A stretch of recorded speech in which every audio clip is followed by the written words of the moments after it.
भगवान श्री कृष्ण से जुड़ी कलयुग की सच्ची घटना।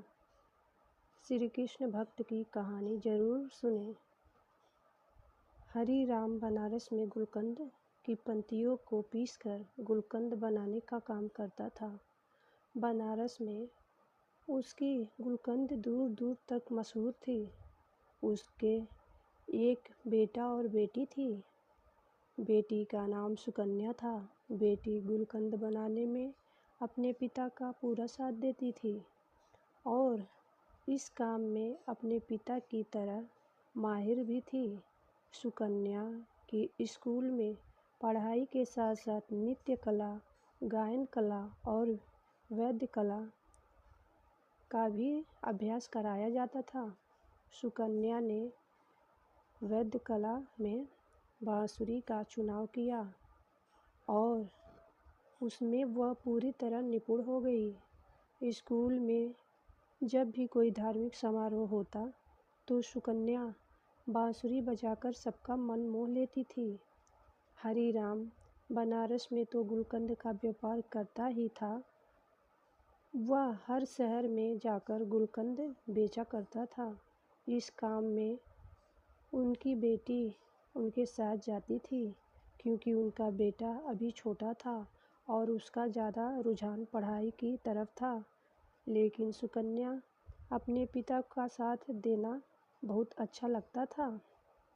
ऐसे ही बाप बेटी हर शहर में जाकर गुलकंद बेचकर अच्छी कमाई करते थे। एक बार वृंदावन गुलकंद बेचने का उनको सौभाग्य प्राप्त हुआ। बाप बेटी वृंदावन में एक धर्मशाला में ठहरे। हरि राम का नियम था जब भी वह दूसरे शहर में जाता तो उससे पहले बनाई हुई गुलकंद को वह किसी मंदिर में भोग लगाता था। वृंदावन में आकर जब उसने गुलकंद बनाई तो उनके एक दोने में गुलकंद को रखा और अपनी बेटी के साथ राधा रमन जी के मंदिर के प्रांगण में गया और वहां जाकर गुलकंद से भरा हुआ दोना सुकन्या और उसके पिताजी ने राधा रमन जी के चरणों में रख दिया। मंदिर के पट अभी बंद थे। तभी सुकन्या, जो हर रोज अपनी बांसुरी का अभ्यास जरूर करती थी, लेकिन बांसुरी बजाए बगैर उसको चैन नहीं आता था, मंदिर के प्रांगण में आज राधा रमन जी को अपनी बांसुरी वादन सुनाने लगी। बांसुरी की धुन छेड़ते ही मंदिर के प्रांगण में ऐसा माहौल बन गया कि हर कोई उसके बांसुरी की धुन सुनकर मंत्रमुग्ध हो गया। जब मंदिर के पट खोले तो गोसाई जी ने हरि राम और सुकन्या के लिए लाए हुए गुलकंद के दोनों को राधा रमन जी के आगे रख दिया। गोसाई जी, जो रोज राधा रमन जी के हर भाव से परिचित थे, उन्होंने आज देखा कि राधा रमन जी के मुख पर आज बहुत प्रसन्नता थी। उनके मुख मुस्कान बहुत ज़्यादा तीखी हो गई थी। उनके कटाक्ष नेत्र खुशी से और फैले हुए थे। गोसाई जी यह देखकर हैरान हो गए कि आज राधा रमन जी इतने प्रसन्न क्यों हैं। तभी उनका ध्यान मंदिर के प्रांगण में बैठी सुकन्या पर पड़ा, जो कि बांसुरी बजाने में मग्न थी। गोसाई जी समझ गए कि राधा रमन जी बांसुरी की धुन सुनकर प्रसन्न हो रहे हैं। सुकन्या बांसुरी बजाने में इतनी मग्न थी कि उसको पता ही नहीं चला कि मंदिर के पट खुल गए हैं। लेकिन जब उसने अपनी बांसुरी की धुन को विश्राम दिया और उनके नेत्र जब राधा रमन जी के साथ मिले तो राधा रमन जी के कटाक्ष नेत्र उनके हृदय को ऐसे विंध गए कि वह तो बस उनको देखते ही रह गई। तभी हरि राम ने सुकन्या को कहा कि बेटा दर्शन हो गए हो तो चलें। सुकन्या राधा रमण जी को निहारती हुई वापस धर्मशाला आ गई। अब तो हर रोज़ सुकन्या और उनके पिता गुलकंद बनाकर मंदिर ले जाते और सुकन्या बांसुरी की धुन छेड़ती और राधा रमण जी और सभी लोग उसकी बांसुरी की मधुर धुन सुनकर मंत्रमुग्ध हो जाते। ऐसा कितने दिन चला। हरि राम ने कहा, बेटा अब हमें आए हुए काफ़ी दिन हो गए हैं, अब हमें अपने नगर वापस चलना चाहिए। लेकिन ना जाने राधा रमण जी की कैसी इच्छा थी कि जब भी वे जाने का प्रयास बनाते तो हर बार उनका जाना ना होता, वह फिर वहीं रह जाते। ऐसा करते करते उनको वृंदावन में रहते 2 महीने बीत गए हैं। सुकन्या का तो यहाँ से जाने का मन ही नहीं कर रहा था, क्योंकि वह तो राधा रमण की दीवानी हो चुकी थी। और उधर राधा रमण जी, जो कि आज तक अपनी बांसुरी की धुन से सारे वृंदावन में रमन करते थे, अब तो सुकन्या की बांसुरी की धुन सुनकर मंत्रमुग्ध हो जाते हैं। कई बार ऐसा होता था कि राधा रमण रात को विश्राम के लिए भी देरी कर देते थे, क्योंकि उनको बांसुरी की धुन बहुत प्रिय लगती थी।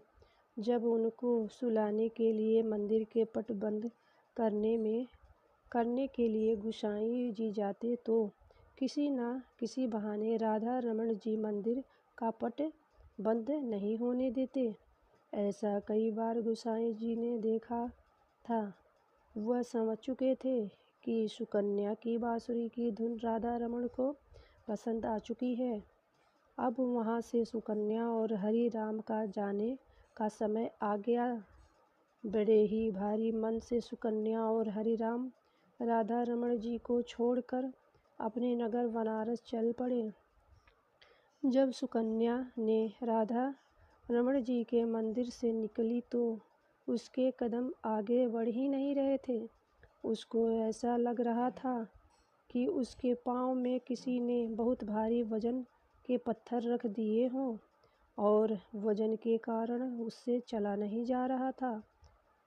अब सुकन्या अपने बनारस आ चुकी थी, लेकिन उसका मन तो उस मोहनी सूरत वाले वृंदावन के कटाक्ष नेत्रों वाले गहरी मुस्कान वाले राधा रमण ने हर लिया था। अब तो सुकन्या के अपने घर में बिल्कुल मन नहीं लगता था। उसका मन करता था कि वह भागकर मंदिर के प्रांगण में चली जाए। ऐसे ही कितने दिन चलता रहा। एक दिन सुकन्या अपने माताजी के साथ रसोई घर में खड़ी थी। तभी अचानक उसको जोरदार चक्कर आ गया और वह बेहोश होकर गिर गई। जब डॉक्टर के पास उसको ले जाया गया तो डॉक्टर ने उसकी बीमारी समझ ना आई। लेकिन जब उसके पिताजी को बड़े अस्पताल में लेकर गए तो डॉक्टरों ने जब उसकी जांच की तो पता चला कि उसके हृदय में छेद है। घर के सब लोग सदमे में आ गए। हमारी बेटी के साथ क्या हो गया? डॉक्टर ने बोला कि अब आपकी बेटी ठीक नहीं हो सकती, यह कुछ दिनों की मेहमान है। लेकिन इसके बारे में सुकन्या को नहीं बताया गया। सब लोग उसको ऐसे दिखते कि तुमको कोई मामूली सी बीमारी हुई है और तुम्हें कुछ नहीं हुआ है। लेकिन सुकन्या को थोड़ा सा संदेह हो गया कि उसको कुछ ना कुछ बड़ी बीमारी हो गई है। तभी एक दिन सब लोग बाहर गए हुए थे और सुकन्या अलमारी से डॉक्टर की दी गई रिपोर्ट देखी तो उसने देखा कि उसके हृदय में छेद है। लेकिन तभी उसको वहाँ उसके हृदय में एक आकृति दिखाई दी। जब उसने उसे देखा तो उसने देखा कि यह तो राधा रमण जी की आकृति है। सुकन्या यह देखकर हैरान रह गई। राधा रमण जी को मैं वहाँ नहीं छोड़कर आई, बल्कि वह मेरे साथ मेरे हृदय में निवास कर रहे हैं। जब सब लोग घर आए तो सुकन्या ने ऐलान कर दिया कि वह आज रात को राधा रमण जी के पास जाएगी। लेकिन उसके पिताजी ने कहा कि बेटा, तुम्हारी तबीयत ठीक नहीं है, तुम वहाँ नहीं जा सकती। लेकिन सुकन्या ने तो ठान लिया कि वह वृंदावन जरूर जाएगी। ना जाने कब उसकी मौत का बुलावा आ जाए। उसके पिताजी उसकी हट के आगे विवश हो गए और उसको लेकर वृंदावन के लिए चल पड़े। वृंदावन पहुंचने पर वह दोनों सुबह सुबह सबसे पहले राधा रमण जी के मंदिर अपने हाथ से बने हुए गुलकंद को लेकर और बांसुरी लेकर मंदिर में प्रवेश करते हैं। मंदिर में आज एक अलग ही तरह की खुशबू आ रही थी। सब गोसाई लोग हैरान हो गए कि आज यह मंदिर में कैसी खुशबू फैली हुई है। लेकिन उसका ध्यान सुकन्या की तरफ पड़ा तो सब गोसाई सुकन्या को देखकर बहुत प्रसन्न हुए और कहने लगे कि अरे बेटा, तुम कहाँ चली गई थी? जब से तू गई है हमारे तो राधा रमण जी की मुख की कांति ही फीकी पड़ गई है। लेकिन आज देखो, उनकी मुस्कान कितनी गहरी है और आज तो उन्हें देखकर उनकी दंतावली के भी दर्शन हो रहे हैं। अब जल्दी से तुम अपनी बांसुरी की धुन भी सुना दो ताकि और प्रसन्न हो जाएं। तुम नहीं जानती कि तुम्हारे हाथों से बनी हुई गुलकंद राधा रमण जी को बहुत प्रिय थी।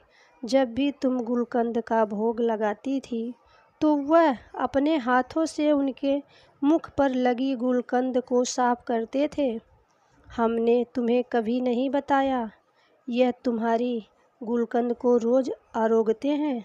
यह सुनकर सुकन्या का फीका मुख अचानक से खिल उठा। लेकिन जब उसको गोसाई जी ने बोला कि आज तुम अपनी बांसुरी की धुन से राधा रमण जी को प्रसन्न कर दो, तभी वहाँ पर हरि राम ने आकर गोसाई जी के हाथ जोड़कर बड़ी विनम्रता से कहा कि मेरी बेटी अब बांसुरी नहीं बजा सकती, क्योंकि उसके हृदय में छेद है। अगर यह बांसुरी बजाएगी तो बच्चे कुछ ही दिन उससे पहले ही उसको कुछ हो जाएगा। हरि राम गोसाई जी से प्रार्थना कर रहा था, लेकिन उधर सुकन्या बांसुरी बजाना शुरू भी कर चुकी थी और लगातार 4-5 घंटे आंखें बंद करके राधा रमण जी के अपने हृदय में दर्शन करते हुए बांसुरी बजाती रही। हरि राम यह देखकर हैरान हो जाता है कि इतनी बीमारी लड़की बांसुरी वादन कैसे कर सकती है। जब सुकन्या ने बांसुरी को विश्राम दिया, तभी मंदिर में माथा टेकने के लिए दिल्ली से एक बहुत बड़े डॉक्टर का परिवार आया हुआ था। उन्होंने गोसाई जी की और हरिराम की सारी बातें सुन ली तो डॉक्टर ने बताया कि जिसको दिल की बीमारी या दिल में छेद होता है वह बांसुरी वादन नहीं कर सकता है। आप लोगों को ज़रूर कोई गलतफहमी हुई है।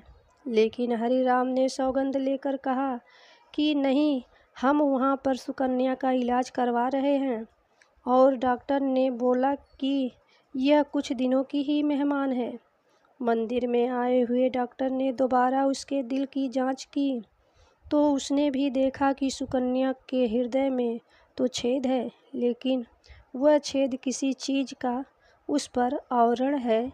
लेकिन उसको कुछ समझ नहीं आ रहा था कि यह नहीं पता था कि बीमारी सुकन्या के दिल में हुए छेद को खुद राधा रमण जी ने वहाँ पर विराजमान होकर अपने आप से ढका हुआ था। सुकन्या अपनी बीमारी से बिल्कुल बेपरवाह थी, क्योंकि उसके दिल के डॉक्टर राधा रमण जी उसके लिए दिल का इलाज करने के लिए खुद उसके हृदय में वास कर रहे थे। यह बात सुकन्या और राधा रमण जी ही जानते थे। सुकन्या ने ऐलान कर दिया कि जब तक उसकी ज़िंदगी है तब तक वह राधा रमण जी को छोड़कर कहीं नहीं जाएगी। उसके पिताजी ने उसको समझाते हुए बहुत कोशिश की, लेकिन वह अपनी बात पर अड़ी रही। इस बात को 25 साल हो गए। सुकन्या के बाल सफ़ेद हो चुके थे, लेकिन राधा रमण जी की कृपा से उसका हृदय आज भी तंदुरुस्त था। उसको कुछ भी नहीं हुआ था। जिस पर राधा रमण जी की कृपा हो जाए, उसको कोई बीमारी छू कैसे सकती है।